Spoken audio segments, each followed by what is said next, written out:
নমস্কার বন্ধুরা, আজকের এই শর্ট ভিডিও হলো এই বিষয়ে যে আজকের ভারত বাংলাদেশকে ফাইনালি একটা জবাব দিয়ে দিল। এটা হলো ওদের যে ইম্পোর্ট করব, ইম্পোর্টের জন্য স্থলবন্দরকে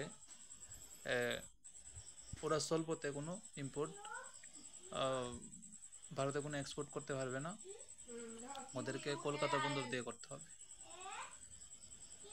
কারণ অনেক দিন ধরে ওরা একটা জিনিস করছিল, ভারতের মধ্যে ডাম্পিং করছিল জিনিসপত্র।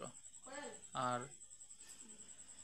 ভারতের জিনিসকে যখন বাংলাদেশ দিয়ে যাবে, যেমন ত্রিপুরাতে গেল বা অন্য জায়গাতে, ওরা হেভি ট্যাক্স ওদের দিতে হইতো।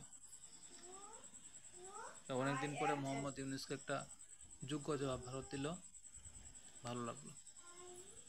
তাই আপনাদের অভিমত ব্যক্ত করবেন এই বিষয়ে। আরও ডেভেলপমেন্ট এই বিষয়ে যা যা হইব আমি নিজের ভিডিওতে কভার করব। তো এই পর্যন্ত ধন্যবাদ।